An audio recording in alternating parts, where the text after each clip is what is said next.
మొదటిగా ఈ భూమి మీద దేవుడు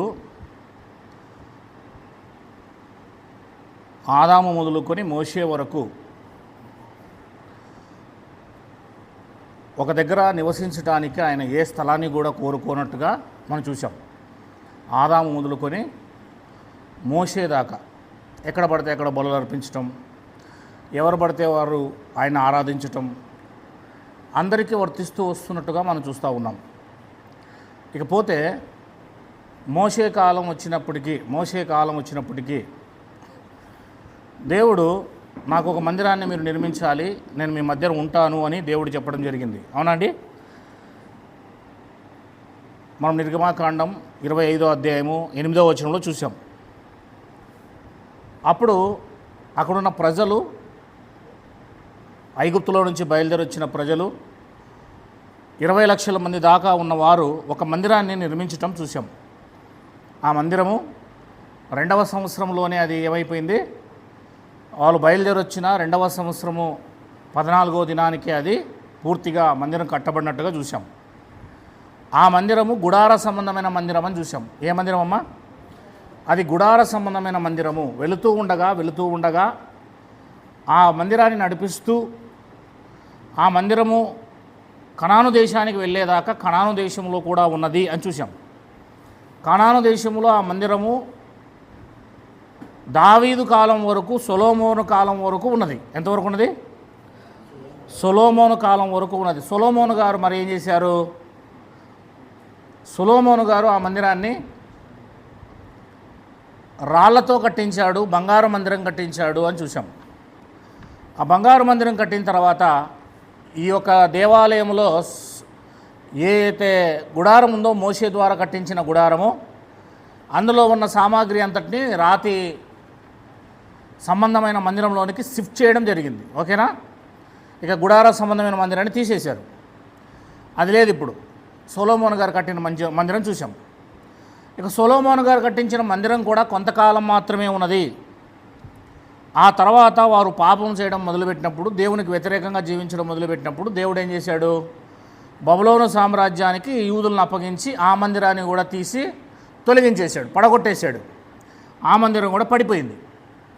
ఆ మందిరం పడిపోవడానికి కాలం దరిదాపులుగా 70 సంవత్సరాలు ఇశ్రాయేలు చెరలో ఉన్నారు, బబులోను చెరలో ఉన్నారు. బబులోను చెరలో ఉన్న ఇశ్రాయేలీలు బబులోను చెర వదిలి మరలా వస్తారని, దేవుడు మరలా మీరు మందిరం కడతారని దేవుడు చెప్పటం, ఆ విషయాలు కూడా మనం చూసాం. వచ్చిన తర్వాత మరలా తిరిగి మందిరం కట్టారు. ఎవరు కట్టారు? జరుబ్బాబేలు, యెహోషువ కాలంలో ఆ మందిరాన్ని మరలా కట్టారు. సొలొమోను గారు కట్టిన మందిరం పడిపోయింది. అదే ప్లేస్లో 70 సంవత్సరాల తర్వాత మరలా మందిరాన్ని కట్టారు. ఆ మందిరం కూడా పడిపోతుంది అని నేను మలాకిలోంచి చూపించాను. దేంట్లో చూపించాను? జరుబ్బాబేలు, యెహోషువ గారు కట్టించిన మందిరం కూడా ఏమవుతుంది? మరలా పడిపోతుంది అన్న విషయాన్ని కూడా నేను బైబిల్లో చూపించాను. ఆ పడిపోతుంది అన్న విషయాన్ని మలాకి గ్రంథం దగ్గర చూపించి నేను ప్రకటన గ్రంథం వరకు తీసుకెళ్ళాను. అవునా లేదమ్మా? మీకు చూపించాను కదా. ప్రకటన గ్రంథం వరకు తీసుకెళ్ళాను. అంటే ఆ కాన్సెప్ట్ మీదే, ఆ మందిరం పడిపోయే కాన్సెప్ట్ మీదే కొత్త నిబంధన తయారైంది. ఆ మందిరం పడిపోతుంది అన్న దాని మీదే కొత్త నిబంధన అనేది 27 పుస్తకాలు తయారైంది. మరి ఆ మందిరం ఎప్పుడు పడిపోయింది? మలాకి గ్రంథంలో నుంచి చెప్పుకుంటూ వస్తూ ఉంది ప్రకటన గ్రంథం వరకు. ఆ మందిరం ఎప్పుడు పడిపోయింది అన్న విషయాన్ని మనం ఈరోజు క్షుణ్ణంగా చూడడానికి ప్రయత్నం చేద్దాం. కొంచెం జాగ్రత్తగా ఆలోచించే ప్రయత్నం చేయండి. బ్రదర్, మీ పేరు? ప్రకాష్. ఇంతకుముందు ఒకసారి మాట్లాడిచ్చింది అదే లేదా? రైట్. మీకు అర్థమవుతుంది కదా బ్రదర్, మీరు ఆల్రెడీ క్రైస్తవులే కదా. ఓకే, ఏదైనా డౌట్ ఉంటే లాస్ట్లో అడగండి. ఓకేనా? ఓకే, కంటిన్యూ అవుదాం. ఇక చెప్పండి. ఇప్పుడు మొదటి మందిరము ఎవరు కట్టించారు?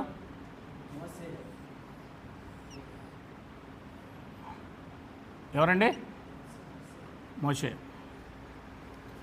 ఎప్పుడు కట్టబడింది చెప్పండి, టైం చెప్పండి. 1400 క్రీస్తు పూర్వం, బీసీ. ఓకే, తర్వాత ఎవరు కట్టించారు మందిరము?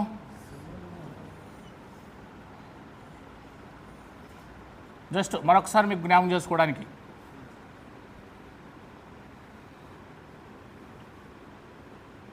BC 970 టైంలో దాదాపుగా ఎంత, అంతేనా? ఆ టైంలో ఓకేమా?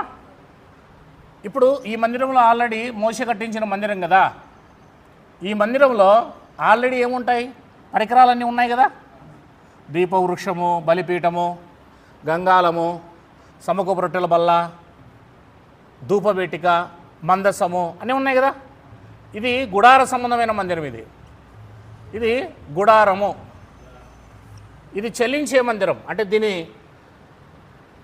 దేవుడు కదిలే కొద్దీ ఇశ్రాయేలు వాళ్ళు 40 సంవత్సరాలు నడుస్తున్నప్పుడు ఈ మందిరాన్ని ఊడిబీక్కునేది, తీసుకునేది, వెళ్ళిపోయేది. ఈ మందిరము సొలొమోను కాలం వరకు ఉంది. మోషే గారు కట్టిన ఈ మందిరం గుడార సంబంధమైన మందిరము, డేరాలతో కట్టిన ఈ మందిరము సొలొమోను గారు ఈ భూమి మీదకి వచ్చినంత వరకు ఉంది. 14 ఎక్కడ, 970 ఎక్కడ, ఆలోచన చేయండి. ఎప్పుడైతే ఈయన 7 సంవత్సరాలు కట్టాడు దీన్ని, దాదాపుగా ఎన్ని సంవత్సరాలు? 7 సంవత్సరాలు ఇది కట్టినప్పుడు ఇందులో ఉన్న సామాగ్రి అంతటిని తీసి ఇందులోనికి షిఫ్ట్ చేశారు. ఇది స్థిరమైన మందిరం, ఒక దగ్గర నిలబడేది, ఇది కదలదు, స్థిరమైన మందిరం. ఇప్పుడు దీన్ని ఏం చేశారు అంటే ఇది పాతబడిపోయింది కనుక తీసేశారు, ఇది లేదు ఇంకా. ఇప్పుడు సొలొమోను గారి మందిరం ఏమైపోయింది? ఇది మోషే గారి మందిరము తీసివేయబడింది, కొట్టివేయబడింది అని అర్థం చేసుకోవాలి. రన్నింగ్లో ఏది ఉంది ఇప్పుడు? సొలొమోను గారి మందిరం ఉంది. ఈ సొలొమోను గారి మందిరాన్ని పడిపోతుంది అని దేవుడు చెప్పాడు. ఎందుకు అంటే ఇశ్రాయేలీయులు అనే దేవుని పిల్లలు చెడిపోయారు కనుక, వారు చెడిపోయినందుకు ఇంకా మందిరం కూడా మీకు ఎందుకు అని చెప్పేసి దేవుడు ఏం చేశాడంటే ఈ మందిరం కూడా దేవుడు ఏం చేశాడు? తీసివేశాడు. ఎప్పుడు తీసివేశాడు? BC 586లో ఈ మందిరం పడిపోయింది. ఈ మందిరం పడిపోయింది, నాశనం అయిపోయింది. ఇది ఒకటి పోయింది, ఇది ఒకటి వచ్చింది, ఇది పోయింది. ఆ తర్వాత మరలా మందిరం ఎవరు కట్టారని చెప్పాను నేను? జరుబ్బాబేలు,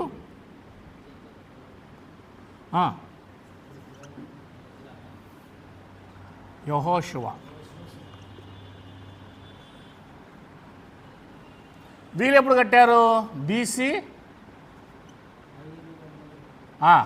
దరిదాపులుగా 520కంతా ఈ మందిరం ఏమైపోయింది? మరలా కట్టబడింది. ఇందులో ఉన్న పరికరాలు ఉన్నాయి కదా, ఇందులో ఉన్న పరికరాలు ఇందులోకి వచ్చాయి. ఈ పరికరాలన్నీ ఎవరెత్తుకొని పోయారు? బబులోను.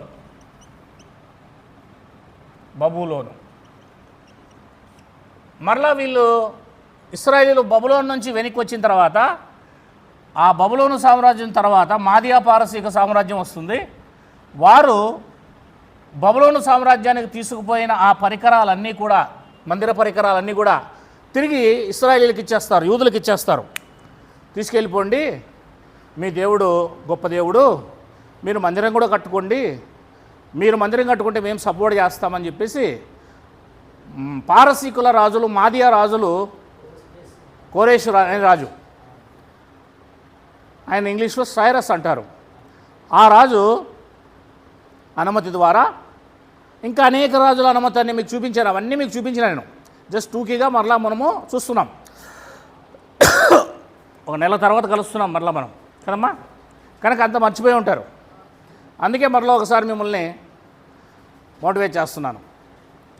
ఈ మందిరము 520లో కట్టబడింది. మరలా బైబిల్లో మలాకీ గ్రంథంలో ఏం చెప్తుందంటే ఈ మందిరం కూడా పడిపోతుందని మలాకీ గ్రంథం చెప్తుంది. మనము ఎజ్రా, నెహెమ్యా, జకరియా, హగ్గై ఈ గ్రంథాల్లో ఈ మందిరం కట్టబడుతున్నట్లు చూస్తాం.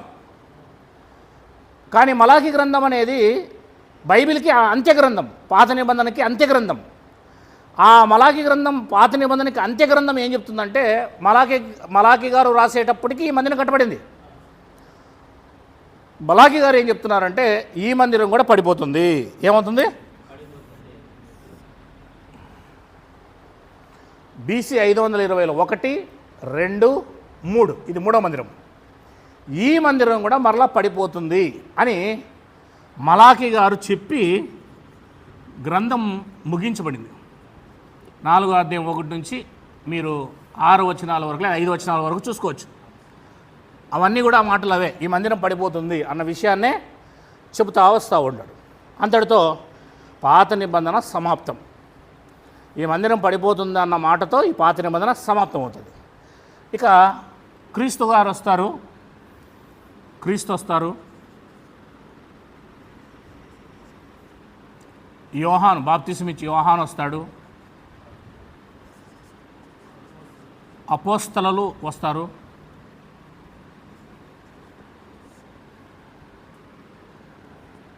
శిష్యులు వస్తారు. క్రైస్తవ సమాజం వస్తుంది, లేదా క్రైస్తవ సంఘం, మొదటి సంఘం. వీళ్ళందరూ ఒకే మాట చెప్తారు. ఏమిటంటే ఈ మందిరం పడిపోతుంది. వీళ్ళ కాలంలో కూడా ఈ మందిరం ఉంటుంది. మలాకి గారు చెప్పినప్పుడు ఈ మందిరం ఉంటుంది. క్రీస్తు గారు వచ్చినప్పుడు, యోహాను గారు వచ్చినప్పుడు, అపోస్తలు వచ్చినప్పుడు, శిష్యులు ఉన్నప్పుడు, మొదటి శతాబ్దపు సంఘం ఏదైతే ఉందో, బైబిల్ రాయబడుతున్నప్పుడు 27 పుస్తకాలు బైబిల్ ఏదైతే రాయబడుతుందో, 27 బుక్స్ రాయబడుతున్న సమయంలో, కొత్త నిబంధన రాయబడుతున్న సమయంలో ఈ మందిరం ఇంకా స్టిల్ ఉంటుంది, కొట్టివేయబడదు. కానీ మలాకి గ్రంథం దగ్గర నుంచే ఈ మందిరము తీసివేయబడుతుంది, కొట్టివేయబడుతుందని క్రీస్తు చెప్తారు, యోహాను గారు చెప్తారు, అపోస్తలు చెప్తారు, శిష్యులు చెప్తారు, మొదటి శతాబ్దపు క్రైస్తవులు కూడా చెప్తారు, క్రైస్తవ సంఘం కూడా చెప్తుంది. అయితే ఇది ఎప్పుడు పడిపోతుంది అన్న విషయం మనము మత్తయి సువార్త నుంచి ప్రకటన గ్రంథం వరకు చూసుకున్నామా లేదండి?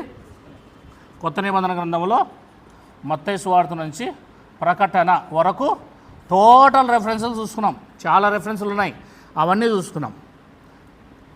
మరి ఎప్పుడు పడిపోతుంది? ఇది ఎప్పుడు పడిపోతుంది? దీని కాలం ఎప్పుడు? మీకేమైనా తెలుసా? ఈ మందిరం ఇప్పటికి ఏమైనా ఉందా ఎక్కడైనా ఈ భూమి మీద? ఈ మందిరం ఎక్కడ కట్టారు చెప్పండి బ్రదర్. జార్జ్ కదా, మర్చిపోయాను, చెప్పండి, నువ్వు చెప్పు. అప్పుడు కట్టబడింది ఎక్కడ? జెరుబ్బాబెలు కట్టింది ఎక్కడది? యెరూషలేము, అంతేనా? ఇజ్రాయేల్ దేశంలో యెరూషలేములో కట్టారు.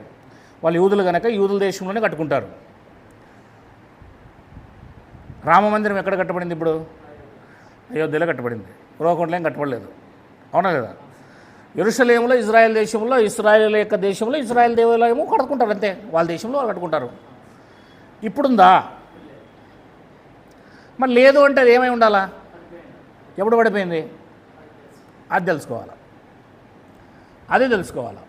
మలాకి గ్రంథం మొదలుకొని ప్రకటన గ్రంథం వరకు, మత్తయి సువార్త మొదలుకొని ప్రకటన గ్రంథం వరకు, లేదా మలాకి గ్రంథం మొదలుకొని ప్రకటన గ్రంథం వరకు ఆ మందిరం పడిపోతుంది అని చెప్పడం జరిగింది. మనము ఇంతకు ముందే చూసుకున్నాం. మరి ఎప్పుడు పడిపోయింది అన్న విషయాన్ని ఆలోచన చేస్తే మనం బైబిల్లోకి వెళ్ళి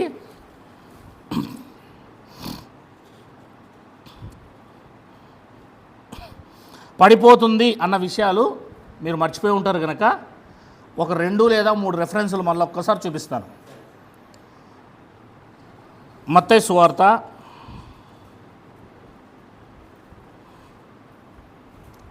23వ అధ్యాయము, వేగముగా చూడండి, 37వ వచనం. వారు తీలి ఒక్క నిమిషం, మా 24 లేదా 25వ పేజీ నంబరు కొత్త నిబంధనలో 23వ అధ్యాయము 37వ వచనం. ఇండియా అని లేదు అక్కడ, ఓకేనా? యెరూషలేమా ప్రవక్తలను చంపుచూను,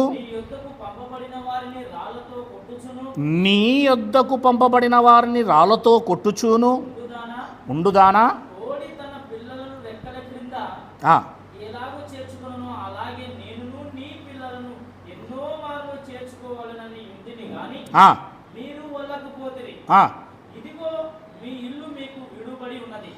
మీ ఇల్లు మీకు విడవబడి ఉన్నది.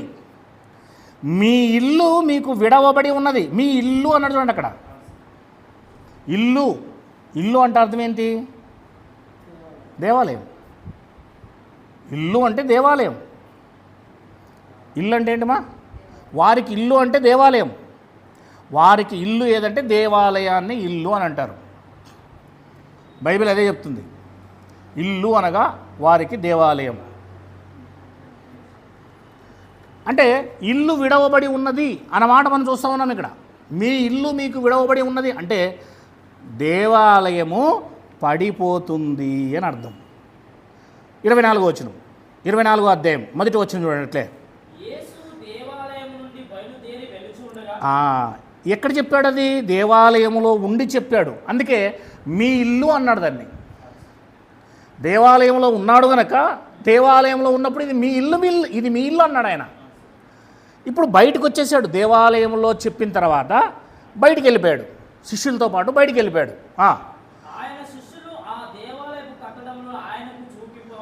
దేవాలయమును, దేవాలయ కట్టడలను యేసుప్రభుకే చూపించారు, ఎంత బాగున్నాయి కదా అని. అందుకు యేసుక్రీస్తు వారు, మీరు ఈ దేవాలయము, దాని రాళ్ళు, దాని యొక్క అందం చూస్తున్నారు కదా,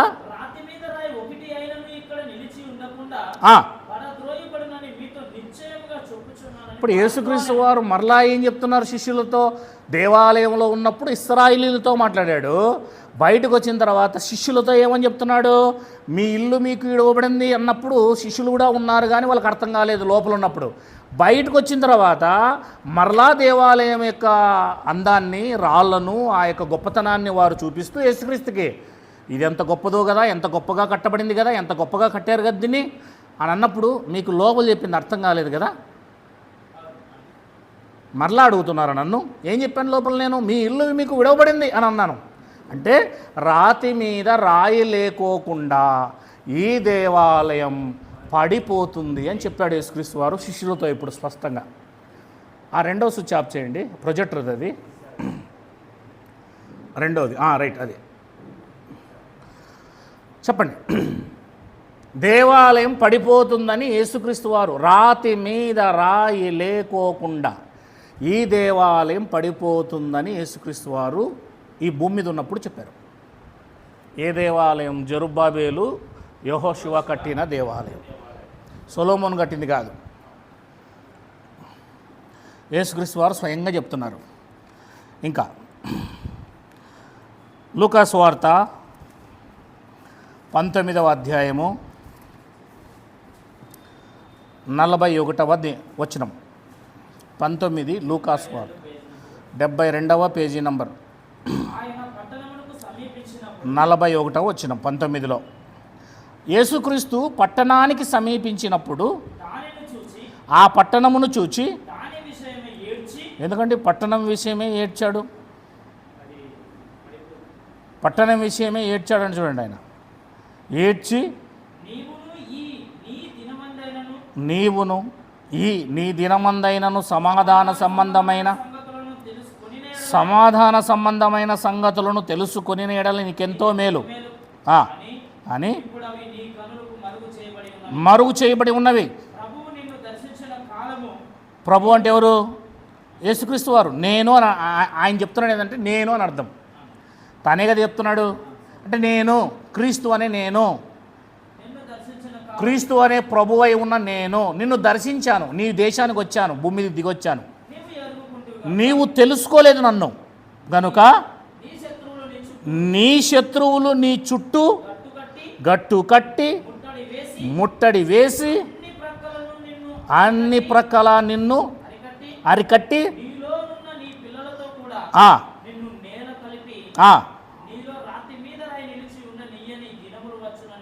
అది ఆయన దేవాలయంలో ప్రవేశించి మాటలు చెప్పాడు అంటారు. ఇప్పుడు చూడండి అక్కడ కింద. అంటే యెరూషలేము పట్టణముతో సహా, యెరూషలేము దేవాలయంతో సహా మొత్తం రాతి మీద రాయి లేకుండా పడిపోయే దినాలు వస్తాయి అన్నాడు. ఇది యేసుక్రీస్తు వారు చెప్తున్నారు స్వయాన. రైట్. ఇంక యేసుక్రీస్తు వారు ఈ లోకాన్ని వదిలేశారండి, సిలువలో మరణించారు. తర్వాత బాధ్యత ఎవరు తీసుకోవాలి? ఎవరు తీసుకోవాలి బాధ్యత? 12 మంది శిష్యులు ఉన్నారు, వారికి ఇచ్చాడు బాధ్యత. తర్వాత ఇప్పుడు వాళ్ళు ఏం చెప్తున్నారు చూడండి. అపోస్తుల కార్యములు 6వ అధ్యాయము, అపోస్తుల కార్యములు 6వ అధ్యాయము 13వ వచనం, 108వ పేజీ. అపోస్తుల కార్యములు 6వ అధ్యాయము 13, 14 వచనాలు. స్టెఫెనును పట్టుకొని మహాసభ యొద్దకు తీసుకొని పోయి, యేసుక్రీస్తు శిష్యుడే కదండి, అబద్ధ సాక్ష్యములు నిలబెట్టి, వారు అంటే యూదులు ఈ మనుష్యుడు ఎప్పుడును అంటే స్టెఫెను, ఈ పరిశుద్ధ స్థలం అంటే దేవాలయం, మన ధర్మశాస్త్రం అంటే పాత నిబంధన. ఎందుకండి దేవాలయానికి, యెరూషలేముకి, ధర్మశాస్త్రానికి విరోధంగా యేసు ప్రభు శిష్యుడైన మొట్టమొదటిగా హతసాక్షి అయిన స్టెఫెను ఎందుకు విరోధంగా మాట్లాడతాడండి? వైకెంటాక్ చెప్పండి, ఎందుకు ఆపోజిట్గా ఎందుకు మాట్లాడతాడు? ఆలోచన చేయాలి. వాళ్ళు అలా అనుకుంటున్నారు. వాళ్ళు ఏమనుకుంటున్నారు? వాళ్ళు అనుకుంటున్నారు అట్లా. చాలామందికి అర్థం కాక ఈ రోజుల్లో కూడా అలాగే అనుకుంటారు. విరోధులుగా చూస్తారు మనల్ని కదా. ఎటు చూస్తారు? విరోధులుగా చూస్తారు. ఎందుకు అంటే ఆత్మ సంబంధమైన సంగతులు ఎవరికైతే అర్థం కావో భౌతిక సంబంధంగా చూసే ప్రతి ఒక్కడికి కూడా వాడు ఆత్మ సంబంధే కాదని ఎప్పుడు అర్థమవుతుందంటే మనము చెబుతున్న సబ్జెక్ట్ వానికి అర్థమైతేనే వాడు ఆత్మ సంబంధి, లేకపోతే వాడు భౌతిక సంబంధి. కనుక ఇతను ఈ పరిశుద్ధ స్థలమునకును ఈ ధర్మశాస్త్రమునకు విరోధంగా మాట్లాడుతున్నాడని సన్హెద్రిన్ సభ దగ్గర పట్టుకొని వెళ్ళిపోయి 2 దొంగ సాక్షులను పెట్టి ఎలాగైనా సరే స్టెఫెను చంపేయాలన్న ప్లాన్ చేసి ఏవేవో చెప్తున్నారు. ఇప్పుడు 14 వచనం అంటే ఈ యేసు అంటే మనం సిలువేసి చంపేసి పంపించేశాం కదా, అతన్ని నమ్ముతున్నాడు ఈ స్టెఫెను. అదిగో ఈ చోటును అంటే ఏ చోటును? పరిశుద్ధ స్థలం ఏది? దేవాలయం. అంటే దేవాలయమును యేసుక్రీస్తు అనే అతను, మనం సిలువేసిన యేసుక్రీస్తు అనే అతను పాడు చేస్తాడంట. కమాన్, మోషే మనకిచ్చిన ధర్మశాస్త్ర ఆచారాలను మార్చేస్తాడంట. అంటే ధర్మశాస్త్ర ప్రకారం కాకుండా మనం వేరేదేదో వీడు చెప్పినట్లుగా లేదా యేసు చెప్పినట్లుగా నాకు జీవించాలంట. అవన్నీ మేము విన్నాం అని చెప్తున్నాడు చూడండి. అంటే యేసుక్రీస్తు శిష్యులు బోధలో ఏముంది అంటే దేవాలయము పడిపోతుందన్న బోధ ఉంది, స్పష్టంగా ఉంది. కాన్సెప్ట్ అంతా దాని మీద నడుస్తూ ఉంది. ట్రైన్ అంతా ఒకే రూట్లో పోతూ ఉంది. ఈ పరిశుద్ధ స్థలము నాశనమవుతుంది, మోషే యొక్క ఆచారాలు ధర్మశాస్త్రము తీసివేయబడుతుంది అన్నందుకు స్టెఫెన్ను రాళ్లతో కొట్టి చంపేశారు. సరే, స్టెఫెన్ గారిని పంపించేశారండి ఈ లోకము నుండి. ఆ తర్వాత స్టెఫెన్ గారి తర్వాత లీడ్లోకి వచ్చింది ఎవరంటే పౌలు గారు. సౌలు అనబడే పౌలు గారు లీడ్లోకి వచ్చారు. మరి ఆయన ఏం చేశారో ఒకసారి చూద్దామండి. 21వ అపోస్తుల కార్యములు 21వ వచనం, పేజీ నెంబర్ చెప్పు వాళ్ళకి. 124 పేజీ నెంబర్ అంటమ్మా. 21వ అధ్యాయము 20వ వచనం నుంచి చదువుదామండి, బాగుంటుంది. వారు విని దేవుని మహిమపరిచి పౌలును చూచి, సహోదరుడా, యూదులలో యేసుక్రీస్తును నమ్మిన విశ్వాసులు ఇక్కడ చాలామంది ఉన్నారు.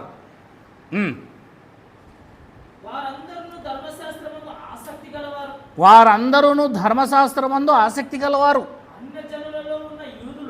అన్యజనులలో ఉన్న యూదులు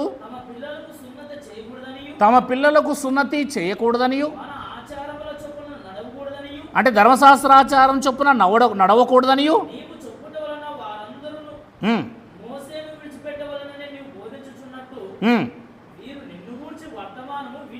అది అంటే పౌలు గారి బోధలో ఏం కనబడుతుంది? మరలా ధర్మశాస్త్రం అనేది లేదు, మోషే యొక్క ధర్మశాస్త్ర ఆచారాలు మనం అనుసరించరాదు అంటే ఇంకా బలులు అనుసరించరాదు, సున్నతి అనుసరించరాదు, పండగలు అనుసరించరాదు, దేవాలయానికి వెళ్ళకూడదు, ఎందుకంటే దేవాలయం పడిపోతుంది.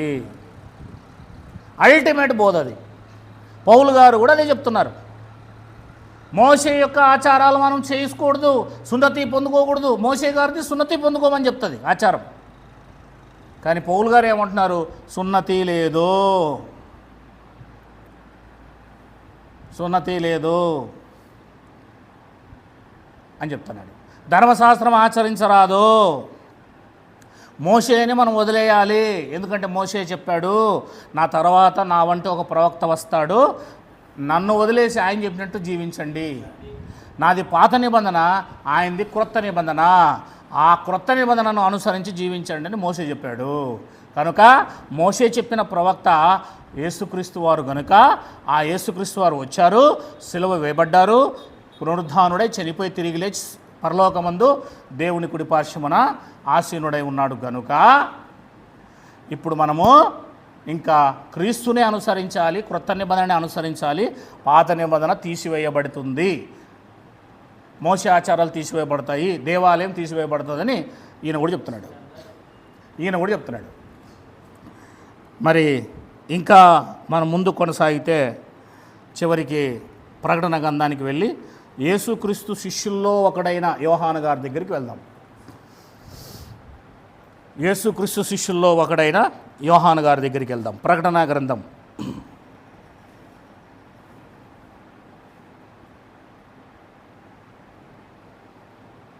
18వ అధ్యాయం. ఇవి పోయినసారి చెప్పాను, మరలా మీ జ్ఞాపకం కోసం మళ్ళీ చెప్తున్నాను.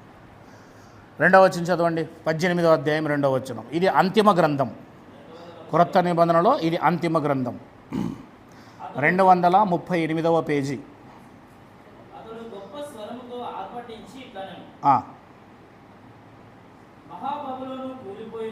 మహాబబులోను కూలిపోయెను.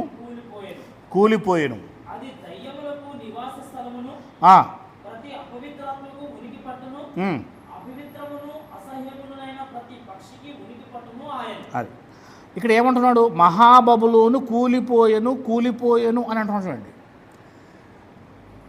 మనకు మత్తయి సువార్త నుండి పడిపోతుంది, కూలిపోతుంది, నాశనమవుతుంది అని చెప్పుకుంటూ వస్తున్నారు. యోహాను గారు అయితే దాన్ని దర్శనంలో చూసేశారు, జరగబోయేదాన్ని. ఇది 64, 65లో రాయబడింది ఈ గ్రంథం. 96 కాదు, 96 కాదు, 94 and 95.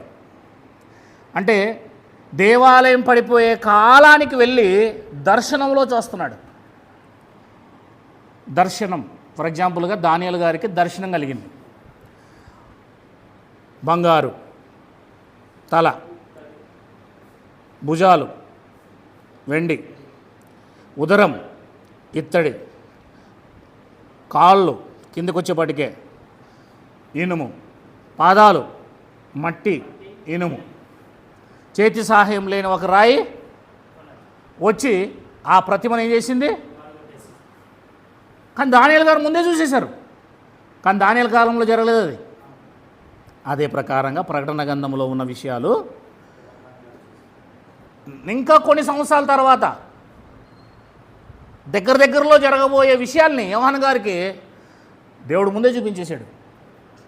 అది ప్రకటన గ్రంథం అంటే. దాన్ని ప్రత్యక్షత గ్రంథం అంటారు. త్వరలో సంభవింపబోయేవి 64లో చూపించాడు అంతే. త్వరలో సంభవింపబోయేదని ముందే చూపించాడు కనుక ఈయన జరిగినట్టు రాశాడు, దర్శనములో జరిగినట్టు రాశాడు. దర్శనములో చూస్తున్నప్పుడు జరుగుతున్నట్టు కనబడుతుంది కనుక ఆయన కాలంలో జరగలేదు, కానీ వేరే కాలానికి వెళ్ళి చూశాడు కనుక అక్కడ ఆయన కళ్ళ ముందు జరుగుతున్నట్టు కనబడుతుంది. అదే దర్శనం అంటారు.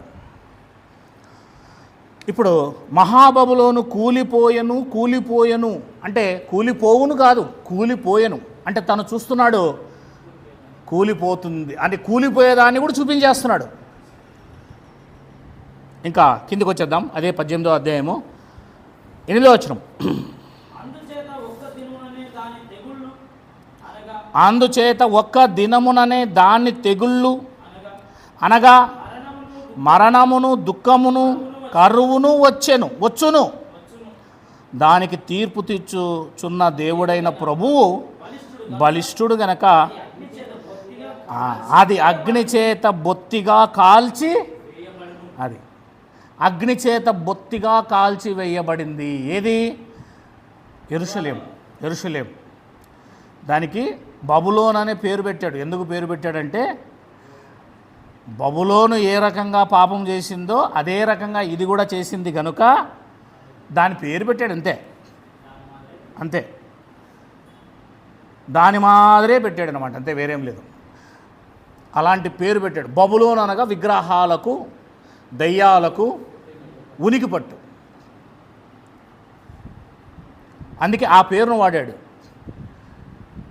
యెరూషలేముని దేవుడు సొదొమ గొమొర్రా అంటుంటాడు. సొదొమ గొమొర్రా అని కాదు అర్థము.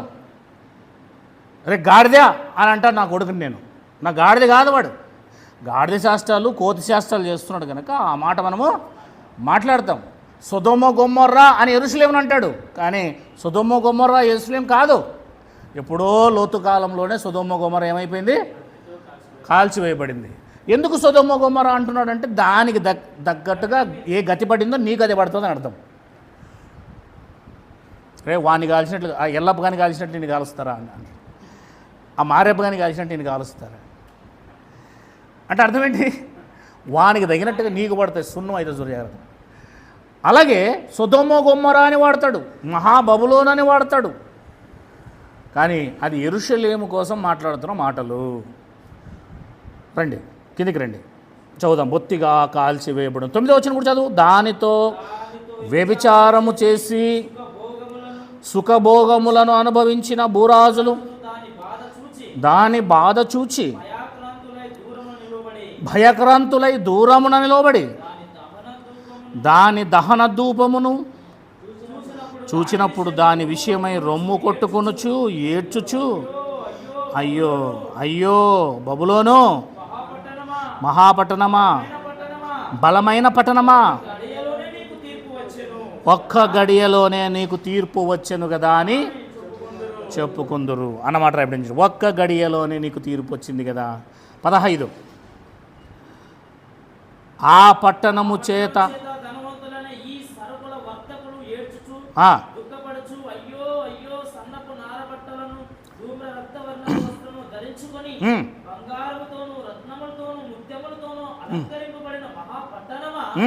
ఇంత ఐశ్వర్యము ఒక్క గడియలోనే పాడైపోయేనే అని చెప్పుకొనుచు దాని బాధను చూసి భయాక్రాంతులై దూరముగా నిలుచుందురు. 20 పరలోకమా, పరిశుద్ధులారా, అపోస్తలులారా, ప్రవక్తలారా, దాని గురించి ఆనందించుడి. ఇప్పుడు చూడండి, అది ఏ పట్టణం అనేది మీకు క్లియర్ అవుతుంది ఇక్కడ. ఇప్పుడు ఏమంటున్నాడు ఈ దేవుడు, లేకపోతే దూత, అక్కడ ఉన్న దూత ఏమంటున్నాడు? ఈ విషయాలన్నీ దూత యోహాను గారికి చెప్తున్నాడు. గాబ్రియేలు దూత యోహాను గారికి చూపిస్తున్నాడు. ఇప్పుడు ఆ స్వరం ఏమని చెప్తుందంటే, పైనుంచి వచ్చిన స్వరము ఇవన్నీ చూపిస్తూ యోహాను గారికి దూత ద్వారా చివరికి అపోస్తులతో చూడండి, పరలోకమా, పరిశుద్ధులారా. పరిశుద్ధులు అంటే ఎవరు? క్రైస్తవులు. పరలోకమా అంటే ఎవరు? సంఘం. అపోస్తులారా, అపోస్తులు అంటే యేసుక్రీస్తు శిష్యులు. ప్రవక్తలారా అంటే యేసుక్రీస్తు తర్వాత వచ్చిన ప్రవక్తలు కానీ ముందున్న ప్రవక్తలు కానీ వారు. దాని గూర్చి ఆనందించుడు. దేని గురించి ఆనందించాలి? బబులోను అంటే బబులోను కోసం కాదు. వీళ్ళంతా ఎక్కడికి వచ్చారు? యెరూషలేంకే కదా వచ్చారు. యూదులంతా నివసించే ప్లేస్ ఏది? యెరూషలేం. అందుకే అంటున్నాడు దాని గూర్చి ఆనందించుడి, ఏలేనగా దాని చేత మీకు కలిగిన తీర్పుకు ప్రతిగా దేవుడు ఆ పట్టణమునకు తీర్పు తీర్చి ఉన్నాడు. ప్రవక్తలు చంపింది ఎవరు? పరిశుద్ధులు చంపింది ఎవరు?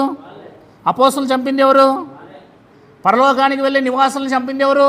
సంఘాన్ని చంపింది ఎవరు? అది. అందుకే అది మిమ్మల్ని బాధ పెట్టింది కనుక ఇప్పుడు దానికి బాధ వచ్చింది. అట్లా అంటే యెరూషలేములో ఉన్న యూదులు, ఇశ్రాయేలీలు క్రైస్తవులను హింసించారు. ఇప్పుడు దానికి తగ్గట్టుగా వాళ్ళకి ఏమొచ్చింది? వారి మీదకి తీర్పు వచ్చింది. ఆ పట్టణం కోసం చెప్తున్నాడు ఇక్కడ. ఇకపోతే కిందికి రండి. 21 తర్వాత బలిష్ఠుడైన ఒక దూత గొప్ప తిరగటి రాతి వంటి ఒక రాయి సముద్రములో పడవేసి, ఇలాగు మహాపట్టణమైన బబులోను వేగముగా పడద్రోయబడి ఇక ఎన్నటికి కనబడక అని చెప్పాను.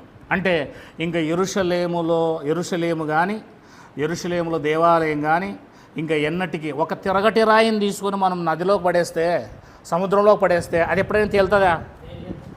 ఇంకెప్పుడు లోపలే ఉంటుంది, అది అడుగునికి వెళ్తుంది. అదేవిధంగా ఇక యెరూషలేము చరిత్ర, దేవాలయం చరిత్ర, ఇశ్రాయేలుల చరిత్ర, పాత నిబంధన చరిత్ర అంతా కూడా ముయ్యబడింది, లేదా మూసివేయబడింది, లేదా ముగియబడింది అని అర్థం. అక్కడితో దాని పని అయిపోయిందని అర్థం. అంత ఖచ్చితంగా చెప్తున్నాడు. ఇది మనము చూస్తూ వస్తూ ఉన్నాము. దేని విషయంలో అంటే దేవాలయం పడిపోతుంది అని చెప్పిన విషయంలో. ఇక్కడ చూసేపాటికే మొత్తం యెరూషలేము పట్టణమును దేవాలయము ఏమైపోయింది? నాశనం అయిపోయింది, పడిపోయింది. ఇది ప్రకటన గ్రంథం మనకు తెలియజేస్తుంది. అయితే ఎప్పుడు పడిపోయింది? టైం. మనకు time factor is important. Time sense లేకపోతే కానీ బైబిల్ మనకు అర్థం కాదు. ఎప్పుడు పడిపోయింది, ఎలా పడిపోయింది అన్న విషయాలను కూడా మనము తెలుసుకోవాల్సిన అవసరము ఉన్నది. టైం ఫ్యాక్టర్ కావాలి ఇప్పుడు మనకి ఇంపార్టెంట్గా. దానికి ముందుగా మీకు ఒక విషయాన్ని చెప్పాలి. నేను శ్రద్ధగా వింటున్నా?